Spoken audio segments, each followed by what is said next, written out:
markets are closed, but the business stories are just heating up. Hello, I'm Mai Rodriguez. Catch up with us on Business Brief.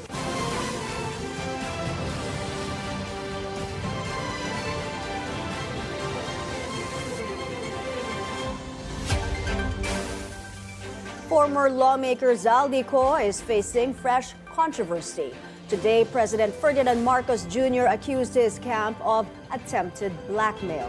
In a video message, the president said Co's lawyer allegedly offered to stop releasing video statements online if the government agreed not to cancel Co's passport.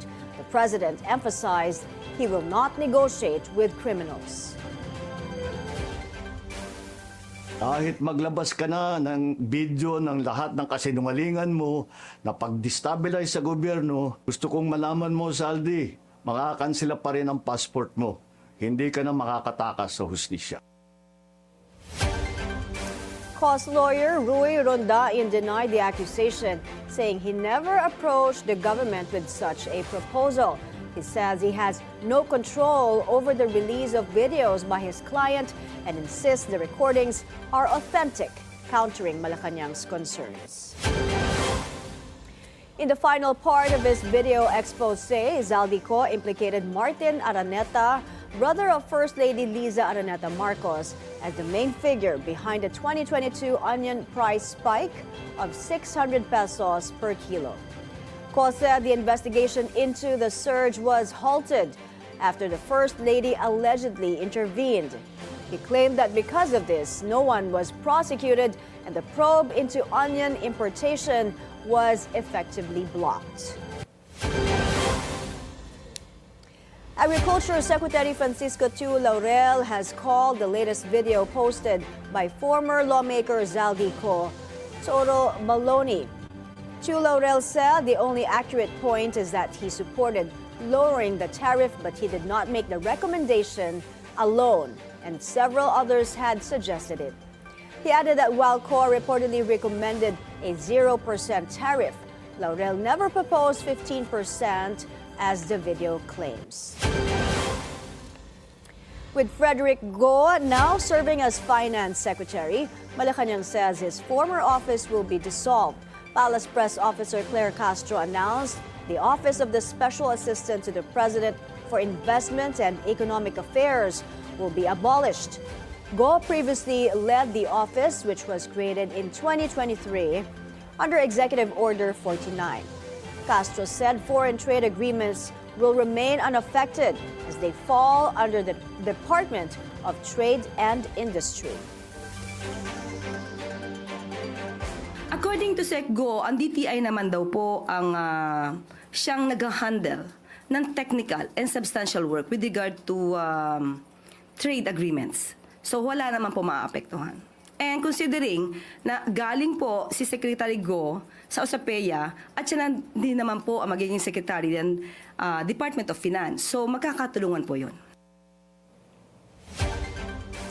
The palace has not released further details on the office's dissolution. The Anti-Money Laundering Council, or AMLAC, has secured 2 freeze orders covering 3.9 billion pesos in assets tied to a high-ranking official and a former elected official. As part of its probe into allegedly irregular flood control projects, the council froze 230 bank accounts, 15 insurance policies, 2 helicopters, and an airplane.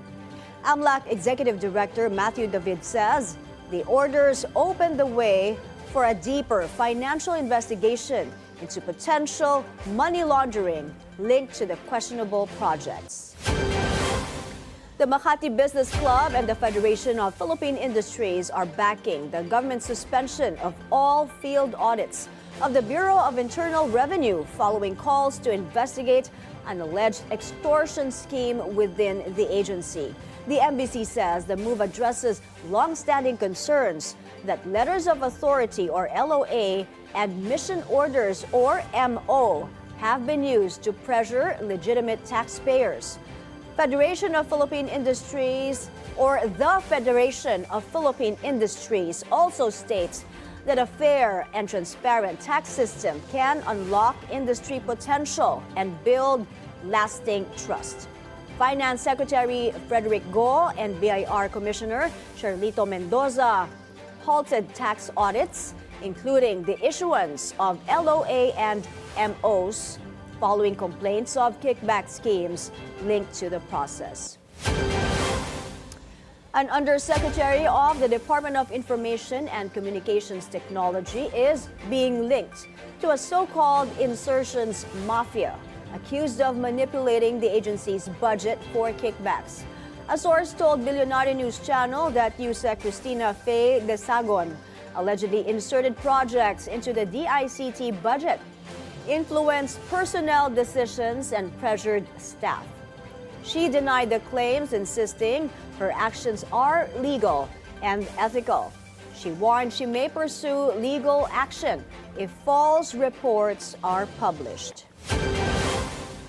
A new study by a global consulting giant finds that Filipino families across all social classes prioritize health, building substantial savings, and good nutrition.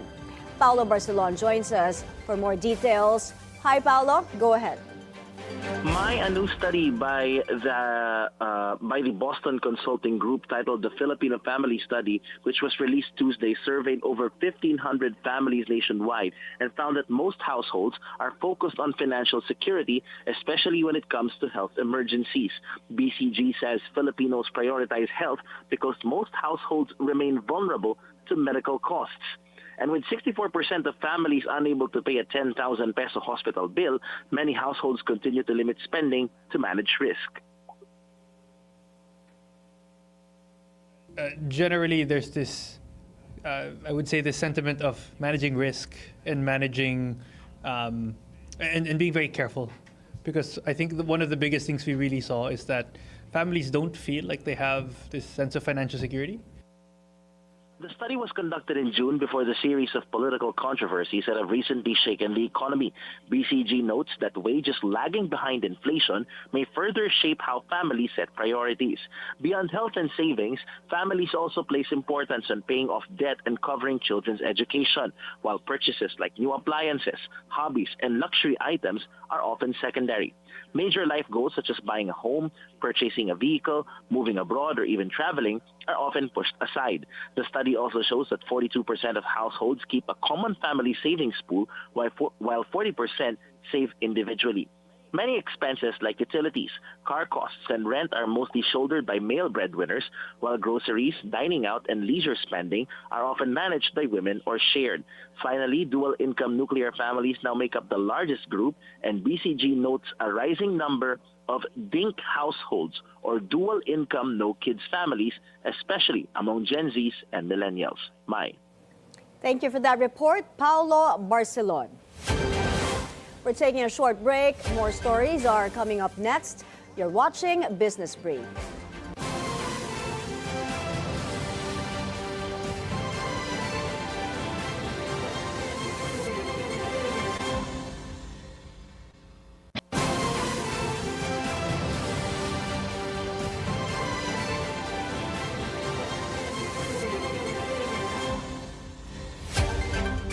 You're back on Business Brief. Liberal Party President Erin Tanyada says President Bongbong Marcos cannot evade accountability for questionable insertions in the 2025 budget.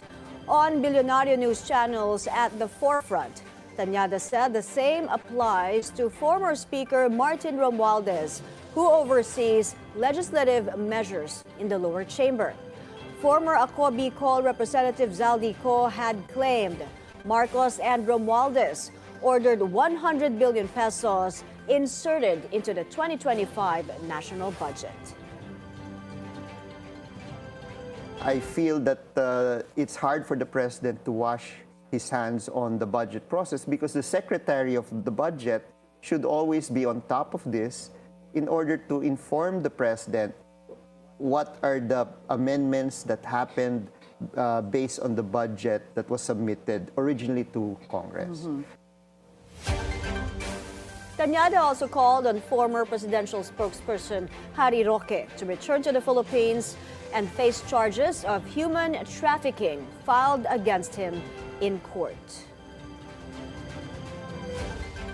It's clear that Harry Roque had violated certain laws because the courts would not cancel his passport if there was no evidence to prove that he is liable.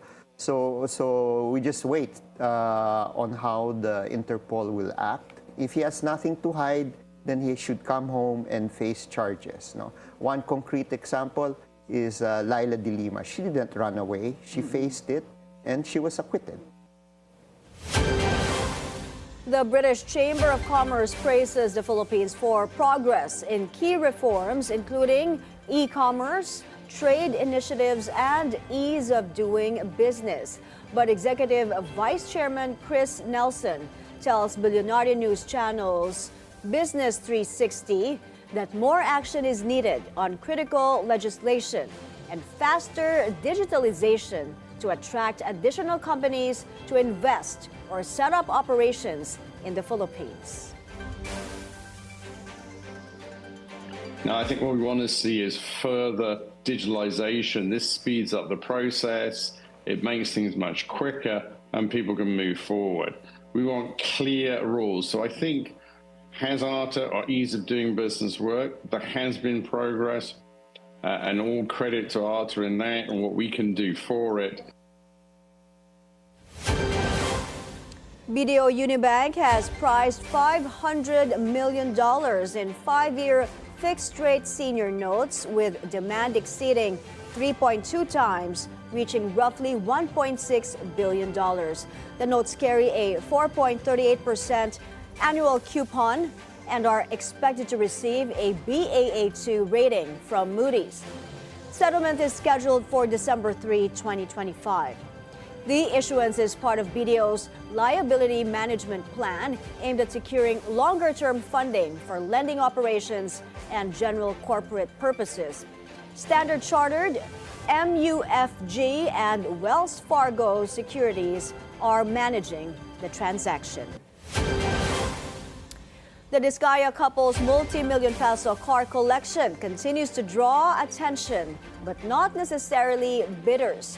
Despite their premium price tags, 4 high-end units failed to sell at auction, raising questions about market demand for ultra-luxury vehicles. Our mobility correspondent G. Baroga has the details. The collection is built to show off. That's how Top Gear Philippines editor-in-chief Dinzo Tabamo describes the controversial Discaya couple's fleet.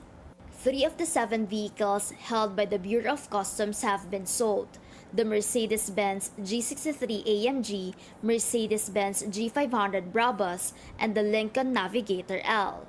On Bilyonaryo News Channel's Beautiful Day, Dinzo explains that luxury car buyers behave differently from regular motorists. Deal with Bilyonaryos, they don't buy these cars. They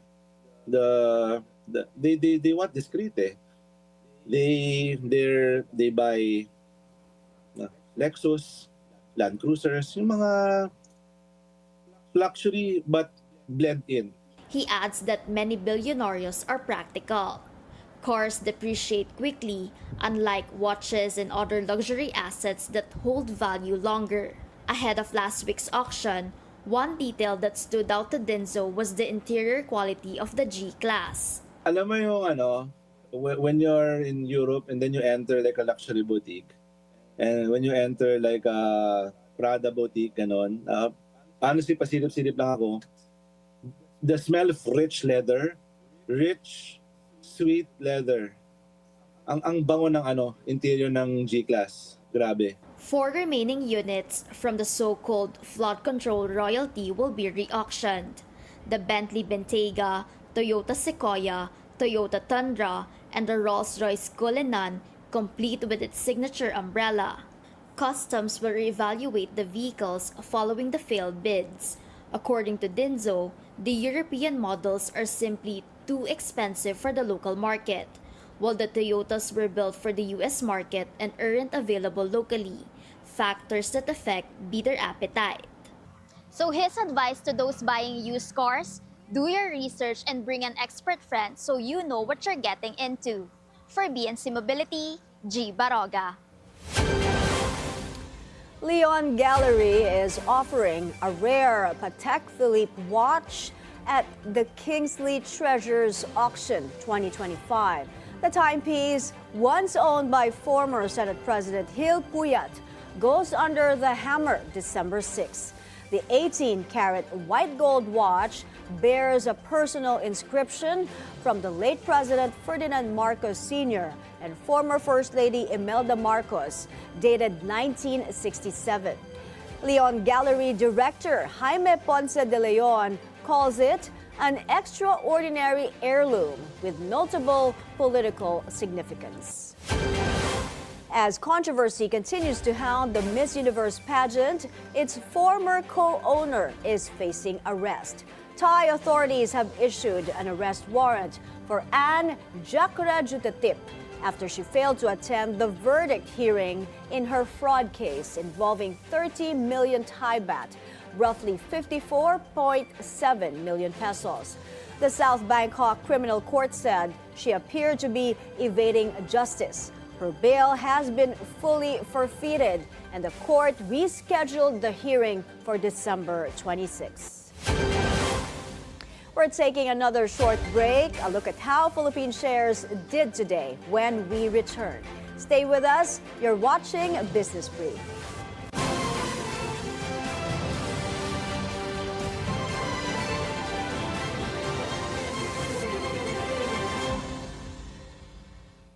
Naiintindihan naming ikaw ay abala araw-araw o kaya naman ay pagod na pag-uwi ng bahay. Sagot ka namin! Hatid namin sa iyo ang programa na laging updated sa buong linggong mga balita pati na rin sa kasalukuyan. Agenda Weekend, Sabado at Linggo, alas 6 hanggang alas 7 ng gabi. Dito lang sa Bilyonaryo News Channel. Always on top! In the heart of the Visayas, the strength of the Cebuanos is once again tested. From communities underwater to homes torn apart, hope continues to float. At Bilyonaryo News Channel, we bring you stories that matter. Stories of courage, compassion, and resilience. Bilyonaryo News Channel. News that cares. Stories that move the nation forward.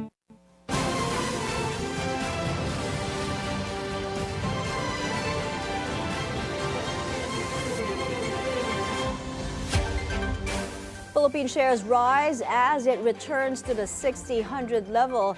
The PCI ended nearly 0.5% higher to 60.04. Majority of the sectoral indices were in the green, with property rising the most at more than 1%. Advancers and decliners were neck and neck at 89 to 89, with value turnover reaching 12.3 billion pesos. Majority of the day's most active stocks were in the green, with SM Prime rising the most at almost 5%. On currencies, the peso trades at 58.83 against the US dollar, up from the previous close of 58.91. Asian shares mostly advanced after Wall Street benchmark surged on hopes the Federal Reserve may soon cut interest rates. Among Asian markets, only China's Shanghai Composite remains flat, showing a slight downward bias. The US dollar rises against the Japanese yen, and the Australian dollar holds steady versus the Hong Kong dollar and falls against the Singapore dollar, the South Korean won, and the baht. Gold gains 0.4%, while oil prices stay mixed. In crypto, Bitcoin climbs nearly 0.3%, and Ethereum adds roughly 0.2%. TikTok has named former Boeing Government Affairs Chief Ziad Ojakli as its head of public policy for the Americas. The appointment comes as TikTok owner ByteDance works to sell about 80% of the app's U.S. assets to American and global investors. The divestiture is intended to meet national security requirements under a 2024 law. President Donald Trump signed an executive order in September giving ByteDance until late January to secure a U.S.-approved buyer. Oscar winner Ke Huy Quan is spotlighting the importance of seeking emotional support as he promotes Disney's upcoming sequel, Zootopia 2. Quan voices Gary D. Snake, a pit viper determined to help his family. He says growing up in a traditional Asian household taught him to bottle up emotions, a habit he later realized was unhealthy. The film, he adds, shows how sharing experiences can build empathy. Zootopia 2 opens Wednesday, reuniting Judy Hopps and Nick Wilde on a new case, with Gary D. Snake joining the cast as a fresh character. Movie fans and collectors will have a chance to bid on iconic cinema memorabilia. Prop Store's Winter Entertainment Auction in London runs December 5 to 7, featuring more than 1,350 lots valued at £8 million. Highlights include props from Star Wars, Back to the Future, Harry Potter, and Spider-Man 3. Prop Store founder and CEO Stephen Lane offered a sneak peek of items up for grabs. We have a really eclectic mix of content this year, which we're super excited about. So we have things from Harry Potter. So we have a broom from Harry Potter. We have Daniel Radcliffe's Harry's actual Hogwarts Express train ticket, which is very cool. We have Boba Fett's blaster from Star Wars. Brad Pitt's his outfit from Fight Club. Superman's cape from Superman. I mean, it's just a really eclectic mix of content from over 300 films and television shows. As he mentioned, leading the auction is Boba Fett's blaster from the 1980 classic Star Wars: The Empire Strikes Back. It only came into us about a year ago, and we spent a number of weeks going through it, almost to a forensic level, and managed to screen match the wood grain on the stock. There's some damage and distress on it, and realised that this was and is the one and only Boba Fett blaster that was used in Empire Strikes Back, which is an astonishing piece of movie history.